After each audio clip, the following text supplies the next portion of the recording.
Hey guys, what's going on? This Bronx Outdoor Adventure back again with another video. I've had this video for some time now.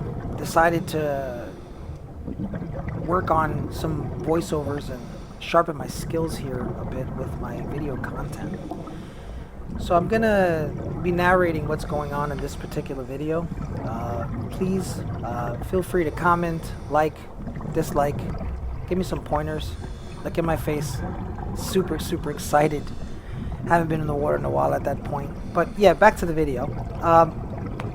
So this particular shipwreck that we're diving on today was a shipwreck that was struck and hit during the Second World War. I believe the description when we were on the liveaboard boat was that this was a merchant marine ship carrying supplies for the Allied forces, if you can believe that. We're diving down to approximately 75 feet at the impact of where the ship was hit is where we will be penetrating this particular vessel. As you can see in the video, it's very gloomy. Visibility is not that great today. We were actually fighting the tide to get in a little bit, hence why we were using the guideline to help get down to that depth. Look at me again. I was super excited about this dive. This is a big ship. It's probably one of the biggest shipwrecks I've dove on.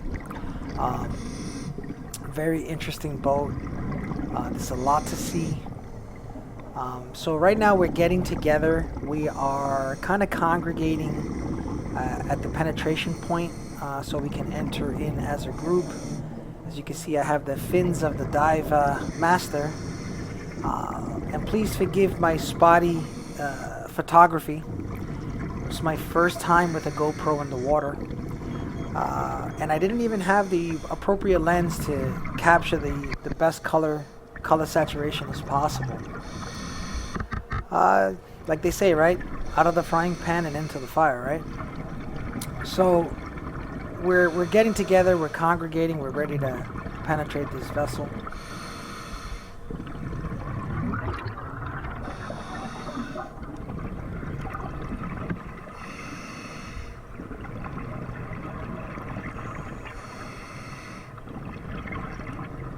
Waiting for a few more people to show up at this point. A little bit of traffic on that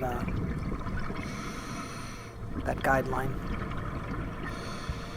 That's my boy Keem right there. I was trying to get his attention. I wanted to get him in the shot, but he was so focused on his camera equipment at the time too, trying to get a good shot himself. And that, ladies and gentlemen, is our entry point. You see the dive master with the flashlight indicating we're ready to enter. The group has all arrived safely. And now we are penetrating this vessel. When penetrating a shipwreck like this, it's very important to have buoyancy control. I don't know if you can tell, but if you look at the floor of the vessel, we're kind of swimming through as opposed to walking through. Obviously, it's a lot easier to swim through the water than walk through it. But if you start paddling and hitting the floor and not controlling your buoyancy, you will definitely create a lot of soot and visibility will go to crap very fast. So buoyancy control in these types of situations or beginner technical dives are very important. Now we are entering the lower level of the vessel. We're all descending, releasing a little bit of air from our buoyancy control, or you can just exhale depending on how good with your buoyancy control you are. Had to balance myself a bit there and straighten out. It's been a while. And now in the compartment bay or the storage area of the vessel, the dive master is leading us through the boat, kind of, giving us the highlights of what we can see. Obviously, he's dove on this particular ship hundreds of times, so he knows every nook and cranny of the vessel. But imagine he knows how to navigate this thing with his eyes closed. This guy was an amazing dive master. Mahmoud was his name. Amazing dive master. by far. And if anyone is interested, the dive boat that we were on was the Heaven Ship Here liveaboard boat. Amazing staff. My hat goes off to them. We had an amazing trip. Those people took care of us like we were family. Very good crew. Equipment was always ready. Food was always ready. Great ship to be on. Definitely would check it out. And here we go. What we see in this particular scene is some motorcycles that were being delivered to the Allied forces, I'm assuming as a resupply mission. The motorcycles are actually sitting inside small trucks. You can see the tire behind the cab of the truck. You can see the other truck there. In this vessel, we're also going to see some small tanks and other various sized trucks. These people must have been carrying quite a load. It's a shame all that precious equipment went to waste that way. But nonetheless, an amazing thing to see. These types of vehicles under the water in the belly of a ship that's been sitting at the bottom of the ocean, approximately 75 feet below the surface. And again, please forgive my erraticness with the camera. It's one of my first video shoots. I was so excited to be in the water, I could not contain myself. I was like a big kid. And you can see these larger trucks where the wood paneling in the bed have rotted away, and you can see the axles and stuff like that.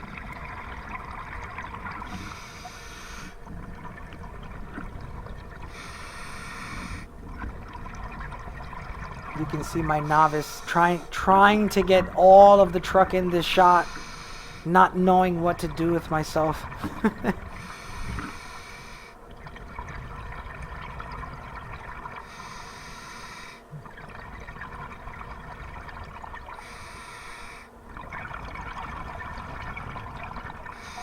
It's amazing when you go diving how you see how the world in the water, how life just takes over all the objects that are there. How the boat just grows, all kinds of things on it. Life living in it and on it. It's amazing what nature does when man is not around.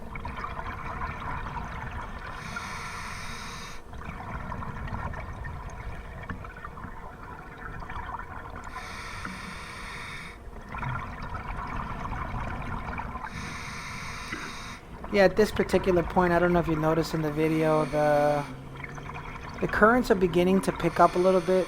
I recall towards the end of the dive, you know, the currents were excessively strong. And the dive master was rushing to get everybody out of the water. He indicated to us when we got back to the boat that the tide was turning for the worse. And they've had to pick up divers further away from the boat that they would like. So now we're exiting another compartment in the ship here, further down from the impact zone. It's amazing being able to kind of swim through the vessel like that.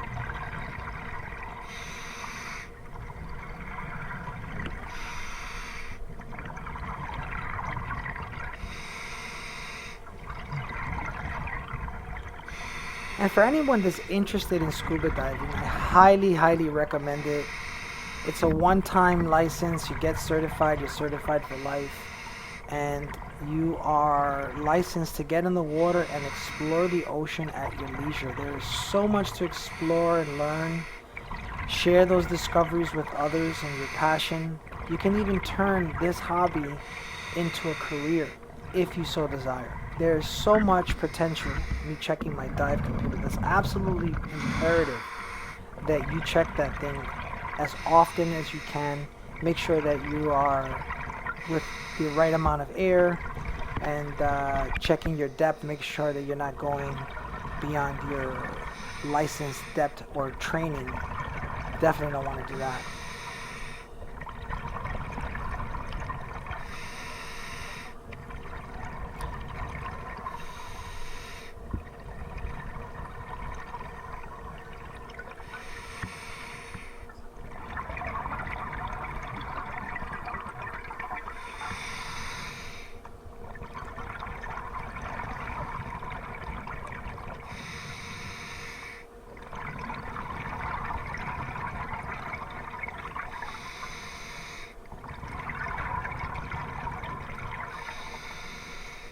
lighting in this situation, I had a light with the GoPro.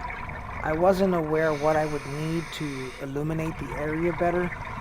Now that I've had some experience under the water trying to record, it's definitely important to get great lighting. It is so hard to get a good shot under the water if you have poor lighting. I also learned about that red filter after these dives, so I definitely added that to my equipment when I go diving and I want to take some photography of anything we're finding down there. Definitely the lenses help with the video rendering so much more. The colors that these particular crustaceans and coral reefs and these fish have, these videos are not doing any justice to them at all. The vibrancy of these colors are mind-blowing, and for lack of experience I wasn't knowledgeable enough to put the appropriate filter on the camera. But we live and we learn, right? That's why we do these experiences. You train with the equipment, you fail, and you do it again until you get it right. Well, we're coming up at the end of the video. I'd like to thank you guys for watching the video. If you have any questions, comments, any additions to the video that you'd like me to make, please feel free to leave them in the comment section, and I will definitely answer all the questions I can. Thank you very much. Bronx Outdoor Adventure coming at you.